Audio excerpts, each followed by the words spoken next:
Venezuela também, né? Venezuela, o Chaves, digamos assim, Chaves quer criar iniciais. um novo homem, Exatamente. Né? Um novo homem. Exatamente. Ele já anunciou. Mas eu te digo o seguinte, do ponto de vista de utopias, tá? De propostas assim, da criação de um novo mundo, sabe qual é um dos movimentos que me preocupa? Esse movimento assim que eu estou chamando de ecologismo. Tá? Esse ecologismo, então o homem agora tem que viver em simbiose com a natureza, como se o homem nunca tivesse vivido dentro do mundo natural. Sim. Tá? Isso daí me parece que projeta uma espécie assim, é o mito do bom selvagem elevado à categoria de uma utopia a ser implantada. Excelente. Entendeu? E eu acho que, na minha visão, esse movimento ecologismo, ele é talvez a versão de vanguarda de um novo movimento revolucionário. Sim, concordo. Entendeu? Sim, concordo. Porque é uma versão de vanguarda de um novo movimento revolucionário que tem as características típicas de movimento revolucionário. Sim. Quer dizer, propõe uma utopia, não aceita que se desafiem os pressupostos dessa utopia e tenta impor a sua utopia por vários meios a todas as pessoas. Não, e mais do que isso, mais do que isso. Eu me lembrei agora do episódio das corujas, né? Que corujas? Tem as corujas no nosso litoral, né?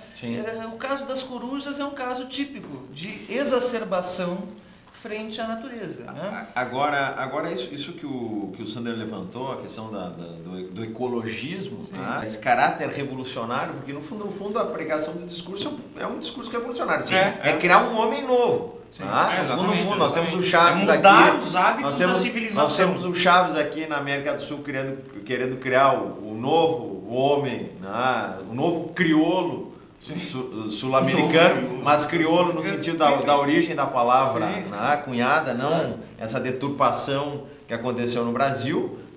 E também nós temos o ecologismo querendo criar um homem novo. E vejam, todos eles se apresentam como progressistas. Simples, progressistas e democráticos, muito democráticos. Boa pergunta. São democráticos? Tem como um revolucionário atuar numa democracia tranquilamente? Não, eu acredito problemático. Que não. Eu acredito problemático. Eu acredito que não. O progressista sim. O progressista sim. Que é aquele, por exemplo, o progressista ele aceita um mínimo de ordem.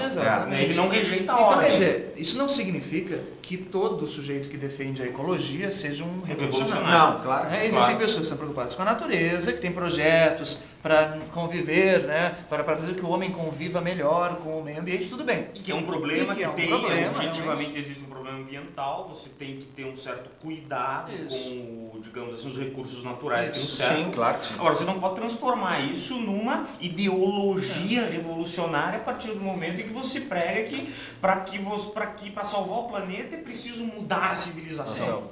Preciso criar um novo homem. Bom, aí peraí. O revolucionário, eu penso da mesma forma com relação à exacerbação, aliás, digamos assim, a exacerbação do amor pela ciência.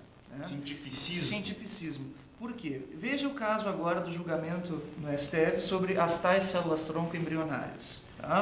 Eu achei importante o que o advogado, agora acabei de esquecer o nome dele, o Ives Gandra colocou, sobre a proibição. É proibido no Brasil pelos ecologistas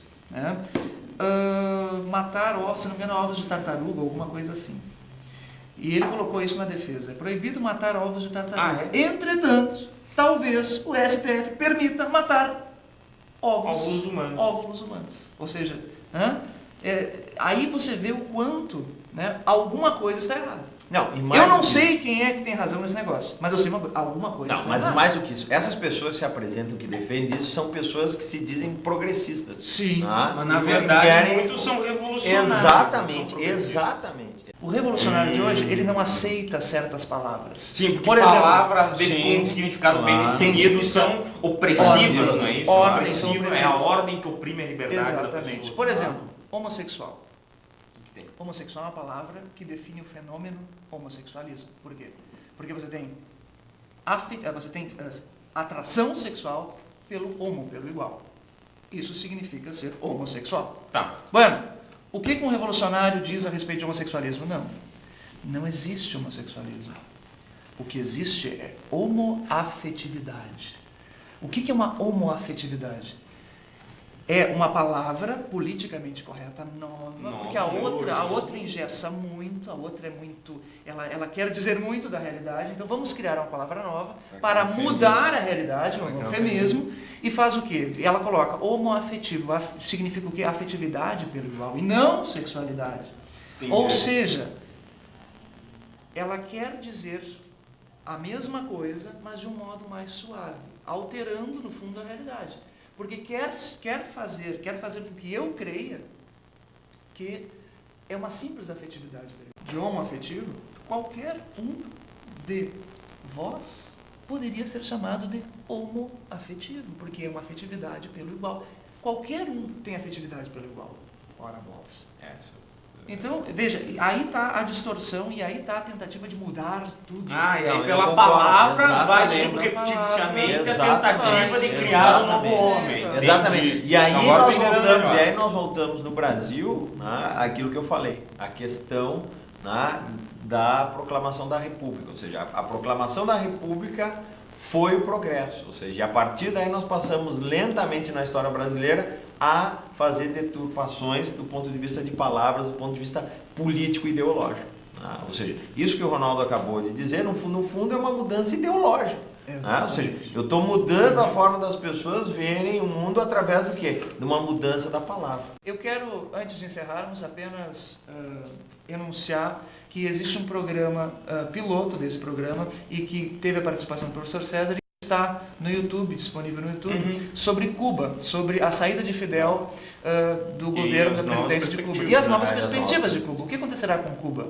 Será que Cuba não muda? Enfim. Será que Cuba vai ser conservadora ou vai ser progressista? Ou vai ser progressista. Ou continuará num totalitarismo comunista, maluco. Ou revolucionário. Ou continuarão ainda fazendo a revolução da fome. Né? Pois bem, o professor César, nesse programa piloto, deu uma verdadeira aula e nós achamos tão relevante a ponto de que colocamos no YouTube. Então, entre no YouTube, coloque lá programa Confronto, e coloque o programa Confronto, Cuba, ou alguma outra palavra-chave. Você verá, está em 5 partes do programa. Da mesma forma, também colabore com o nosso programa, com críticas, sugestões de melhora, enfim, perguntas, porque com a participação de vocês, nós teremos novos e novos assuntos e a sua participação é fundamental. Mande então um e-mail para nós e dê a sua opinião. O programa Confronto termina aqui. Obrigado aos participantes. Até a próxima.